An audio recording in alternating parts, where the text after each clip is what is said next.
Indefinición total en el mercado. El IBEX 35 no sabe si subir o bajar y la prima de riesgo nuevamente tonteando con los 400 puntos básicos.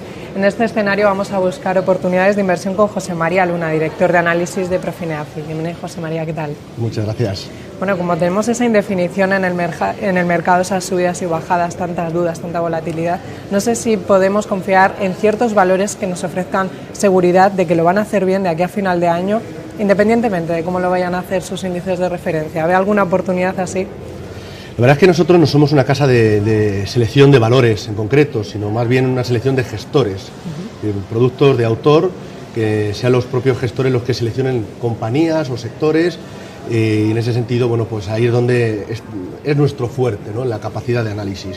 Ahora bien, hablando precisamente con los gestores y además viendo esa consistencia en cuanto a que lo que nos trasladan, vemos que existe una realidad.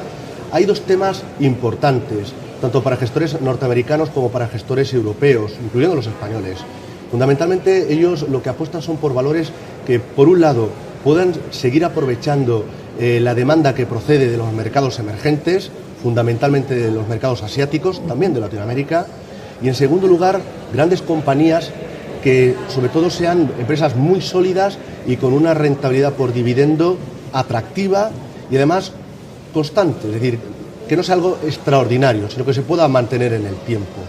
Ahora bien, si fuéramos por cada una de las zonas geográficas, en el caso norteamericano, donde quizás todavía podamos ver cierto recorrido, son en determinados valores del sector financiero, algo que les gusta normalmente a los gestores, no todo el sector financiero, sino determinadas compañías. También el sector de la tecnología ha sido muy castigado en los últimos meses y ven recorrido de aquí a final de año, evidentemente si el mercado mantuviera una tónica ascendente, es decir, positiva, pero sobre todo dentro de la tecnología lo que suele gustar son valores de software, es decir, generadores de aplicaciones para, bueno, pues para todas esas herramientas o smartphones que podemos estar utilizando, incluso aplicaciones que estamos utilizando a nivel de trabajo, ¿no?, a nivel cotidiano. También, después de ver cierto suelo en el mercado norteamericano a nivel inmobiliario, pues vemos cierto recorrido, sobre todo en compañías REITs, en compañías del sector inmobiliario, compañías que se dedican fundamentalmente al alquiler de inmuebles, oficinas, y que básicamente gran parte de sus ingresos, en este caso de sus beneficios, los reparten los accionistas y por ello están exentas de pagar impuestos o pagan muy pocos impuestos. Ahí, con ese suelo en el mercado inmobiliario, puede haber cierto recorrido todavía, después del que han tenido, podrían tener recorrido de aquí a final de año precisamente ese sector inmobiliario norteamericano y también algunas determinadas compañías del sector salud. Eso en el caso de Estados Unidos. En el caso europeo, donde más vemos posicionado a los gestores que más seguimos y que hemos seleccionado, fundamentalmente son en dos tipos de sectores o compañías. Por un lado estaría el sector industrial, como decíamos hace un momento, lo que tratan es de aprovechar pues la demanda que procede de los mercados emergentes, y también les gusta el consumo defensivo a nivel europeo, es decir, compañías muy sólidas. Es decir, no compañías cíclicas, dado que el crecimiento o la demanda interna de los países europeos va decreciendo, basta con ver cómo estamos en un entorno de desaceleración económica en Europa, evidentemente pues buscan precisamente esos sectores más defensivos. En el caso español es la gran incógnita, podríamos meterlo evidentemente dentro de, lógicamente, de lo que es Europa en su conjunto, ¿no? Pero en España estamos todos muy pendientes de rescate sí, rescate no. Si al final hubiera una línea preventiva o un rescate más duro, como lo pueden entender muchos analistas o el propio mercado, yo creo que en ese sentido quizás el valor o los valores que podrían salir bueno, pues bien parados serían quizás el sector bancario español, con lo cual ahí serían las distintas compañías o distintos sectores que nos gustan, aunque insisto, nosotros seleccionamos más bien gestores más que compañías. Lo que nos digan los gestores, que son los expertos, efectivamente, ¿no? Se lo dejan a ustedes ese trabajo. Y bueno, ustedes han mantenido como principal destino de inversión el mercado estadounidense. No obstante, en enero tienen un importante problema por resolver ese precipicio fiscal, el fiscal cliff. ¿Cree que deberíamos ir reduciendo el peso de nuestra cartera estadounidense o cubrirnos ante este problema y lo que pueda alargarse, que ya se sabe estos temas políticos? Es cierto. Nuestra principal apuesta lo era y sigue siéndolo en estos momentos. De momento no. Y eso que nos preocupa, que ciertos índices hayan roto algunos soportes importantes. Pero hoy por hoy preferimos seguir manteniendo la posición que recomendamos en fondos de bolsa norteamericana. Vamos a estar muy atentos a las elecciones en Estados Unidos, que dentro de poco se celebrarán, para ver al final cómo queda compuesto tanto el Senado como el Congreso norteamericano, porque de ahí, ese reparto de fuerzas, podremos ver cómo puede ser la negociación precisamente en torno al precipicio fiscal. Cada vez los propios gestores norteamericanos están más preocupados de esa negociación. Creemos que la negociación puede llegar hacia un cierto acuerdo de mínimos, en el sentido de que probablemente veamos una ligera subida de impuestos y, por otro lado, una obvia reducción de gasto público. Veremos si procede más del gasto de defensa, procede más del gasto de sanidad, dependerá al final de quién es el presidente en Estados Unidos. La negociación va a ser dura, sin duda alguna, pero yo creo que de algo han aprendido los líderes y los políticos norteamericanos de lo que ocurrió el verano pasado. Ese retraso, esa falta de acuerdo, lo que hizo fue desestabilizar completamente al mercado norteamericano y evidentemente vimos unas caídas muy fuertes en las bolsas de Estados Unidos. En ese sentido yo creo que eso han aprendido y yo creo que es la esperanza que tenemos los analistas y los inversores de que al final haya un acuerdo de mínimos, porque es muy claro que Estados Unidos no se puede permitir entrar en una doble recesión económica después de la que vivimos ya hace ya un tiempo. Y en paralelo, bueno, pues sería un coste, sobre todo de cara hacia el exterior, de imagen, yo creo que bastante negativa. Claro. Por lo tanto, yo creo que en eso vamos a darles un voto de confianza. Por eso digo que yo, de momento, no veo oportuno ahora mismo reducir la posición de Estados Unidos. Sobre todo hay que tener en cuenta que la Reserva Federal norteamericana sigue actuando comprando bonos en el mercado, y evidentemente cuando hay esa inyección tan fuerte de dinero, de liquidez al sistema, al final eso soporta a los mercados de renta variable. Está ese riesgo del fiscal cliff, pero también tenemos a la Reserva Federal norteamericana actuando de forma ilimitada en cuanto, sobre todo, de tiempo. Con lo cual, hoy por hoy, salvo que las tensiones fueran a más, de momento no recomendamos reducir la posición en bolsa norteamericana. ¿Y cuál sería la composición recomendable de una cartera de fondos para un perfil moderado? Me refiero a un peso porcentual por activos. Sí, porque además hay que pensar que la mayor parte de los inversores o de los ahorradores españoles, si de algo se caracterizan, es por ser inversores con pues muy precavidos, es decir, son conservadores, no quieren sufrir los altibajos del mercado, estar expuestos a una elevada volatilidad, quieren preservar el capital y, por supuesto, obtener una rentabilidad que supere la inflación. Que la inflación, no olvidemos que está por encima del 3%, con lo cual, pues lógicamente no podemos estar en un monetario. ¿Qué cartera nosotros recomendaríamos? En un primer momento, un 40% de la cartera recomendaríamos en fondos de renta fija corporativa, renta fija privada europea y norteamericana de buena calidad, es decir, investment grade, no high yield. Y muy importante, que sea de corto plazo y que también estén los fondos que vayamos a elegir, que estén posicionados en bonos con un rating que esté entre rating A o triple B. Ahí es donde todavía vemos recorrido para obtener una rentabilidad, es decir, recorrido en la bajada del spread frente a los activos como puede ser la deuda alemana. Ahí sería en torno a un 40% de nuestra cartera. Luego recomendaríamos en torno a un 10% en fondos de renta fija también privada, básicamente europea, pero que no incluye el sector financiero.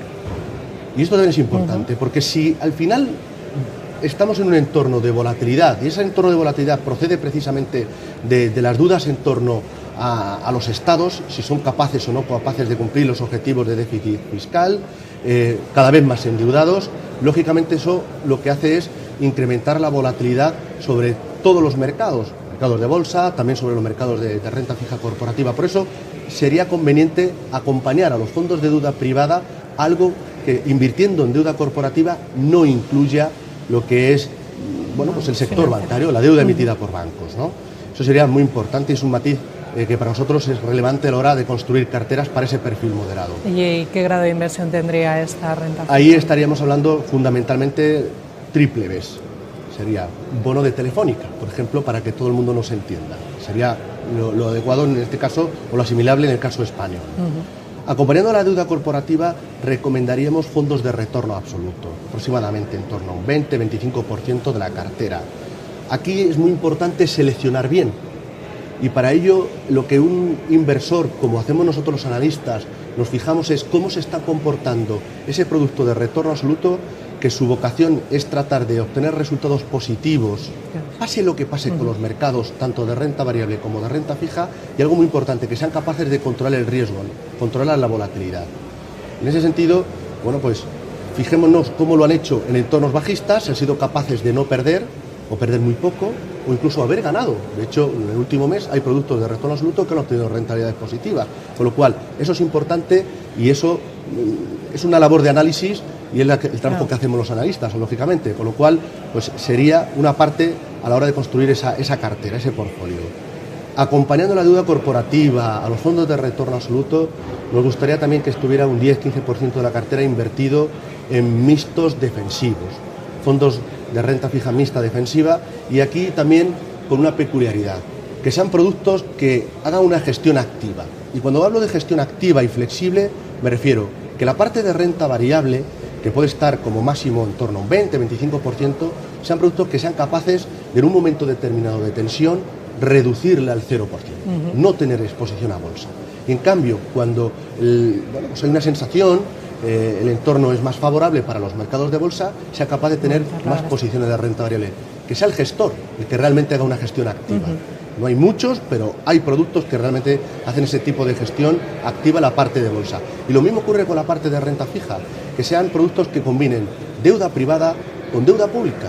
Y aquí es donde está lo interesante de la situación, porque claro, si al final llegara un rescate y el Banco Central Europeo empezara a comprar deuda pública en el mercado secundario, por ejemplo, de países como puede ser España o Italia, obviamente los tipos de interés españoles e italianos, los tramos, sobre todo de corto o medio plazo, empezarían a reducirse. Alguien que se haya anticipado y haya estado comprando precisamente esa deuda, al bajar precisamente ese tipo de interés, va a ver que el precio de esos bonos está subiendo. Con lo cual, esa gestión también flexible en esos mixtos pues puede aportar valor a una cartera moderada, con lo cual también sería otro tipo de producto en el cual pues podríamos recomendar que lo pudiéramos incluir en esa cartera, ¿no? Y por último, estaríamos recomendando fondos de renta variable, sobre todo fondos de renta variable defensivos, globales, que tenga un peso importante en Estados Unidos, pero también que tengan acompañados con algo de Europa y un poquito de emergentes. Defensivos, sobre todo, como hablábamos antes, empresas que repartan dividendo, empresas grandes, muy sólidas, y el peso máximo estaría en torno a un 15%, como mucho un 20%. Ese yo creo que sería la cartera que en estos momentos sería la adecuada para un perfil moderado. ¿Y qué tipo de fondos nos recomendaría para hacer cobertura a esta cartera? Pues fundamentalmente dos tipos de fondos. Por un lado, los fondos de volatilidad. Al final, todo lo que cotiza en los mercados, uno puede aprovecharlo. También puede sufrir descalabros, evidentemente. Los fondos de volatilidad, y sobre todo con un entorno, si viéramos la volatilidad del índice del S&P 500 o del Eurostoxx 50, y lo comparáramos con un gráfico histórico, veríamos que están en unos niveles bajos. Sí. Si la volatilidad aumenta, y eso evidentemente lo que va a suponer es que probablemente los mercados de renta variable estén cayendo, corrigiendo, en ese aumento de volatilidad, los fondos precisamente que invierten en volatilidad, digo fondos de inversión o también en carcasa de fondo cotizado, es decir, fondo ETF.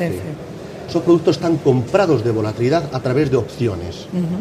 En ese sentido, lo que haría el fondo sería tener una rentabilidad positiva. Aumenta la volatilidad y evidentemente al estar comprado de volatilidad estaríamos ganando dinero, con lo cual sería un producto ideal para cubrirnos.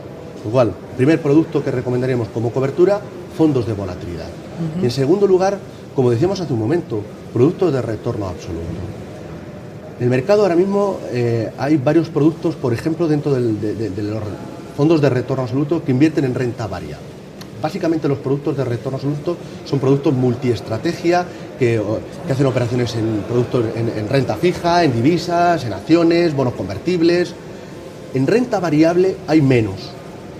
Y son productos fundamentalmente que lo que hacen es comprar aquellas acciones que creen que pueden tener un recorrido al alza y estar vendidos de aquellas que pueden corregir. Bueno, hay gestoras como puede ser un BlackRock o puede ser un Julius Baer, que tienen productos precisamente que hacen ese tipo de gestión. Bueno, ¿qué resultado han obtenido en el último mes? Resultado positivo, en algunos casos casi del 1%, es decir, con caídas en los mercados de renta variable han aportado valor.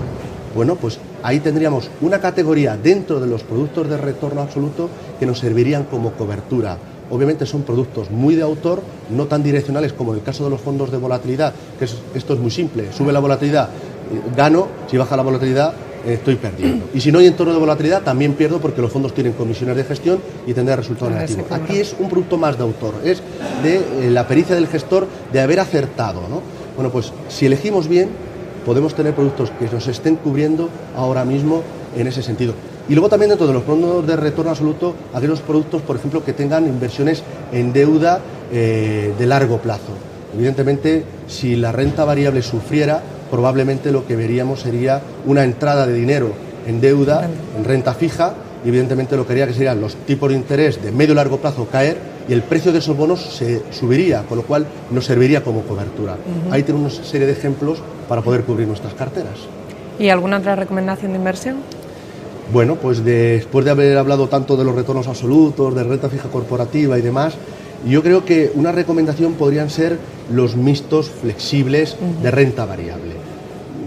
Con la peculiaridad de que tengan renta variable norteamericana, que tengan renta variable europea y que también que tengan renta variable emergente, porque curiosamente cuando hemos estado viviendo en estas últimas sesiones inestabilidad en los mercados de bolsa tanto estadounidenses como europeos, hemos visto como ciertos mercados emergentes, por ejemplo el caso de China, ha estado repuntando. Yo cuando quiero estar en un mercado como puede ser emergente, eso lo tengo muy claro, o me voy a un fondo direccional o utilizo un mixto flexible. ¿Qué es lo que estamos nosotros proponiendo desde nuestra casa? Mixtos flexibles fundamentalmente, es decir, yo quiero que haya una gestión activa en la cartera. Es lo que muchas veces demanda la mayor parte de los inversores, porque claro, si al final, y ya lo hemos hablado en alguna ocasión, si al final el mercado está con mucha volatilidad y yo lo que estoy es invirtiendo y viendo que el mercado me sube, luego me corrige, me sube y estoy entrando y saliendo, el vehículo no es el fondo de inversión, porque lo que voy a hacer va a ser ir detrás del mercado. ¿Y cómo eso lo puedo solucionar?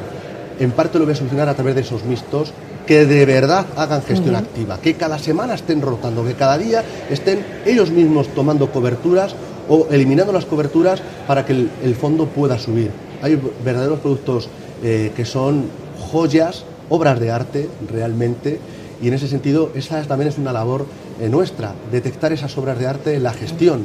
Por eso cuando decía al principio que nosotros no somos una casa de selección de valores, sino lo que hacemos es de artistas, de buenos gestores, con lo cual ahí sería una buena idea de inversión. Y luego algo muy importante, y yo creo que ya también lo hemos anticipado en otros momentos, en el radar nuestro está la renta variable europea.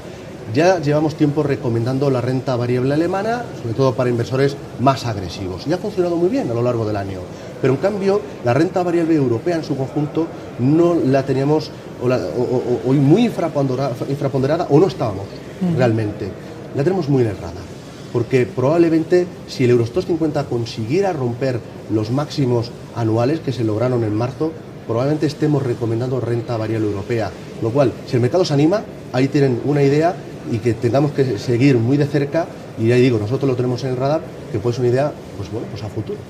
Pues nos quedamos con esos mensajes, gestión activa sobre todo, y en el radar, renta variable europea para los próximos meses, a ver qué sucede.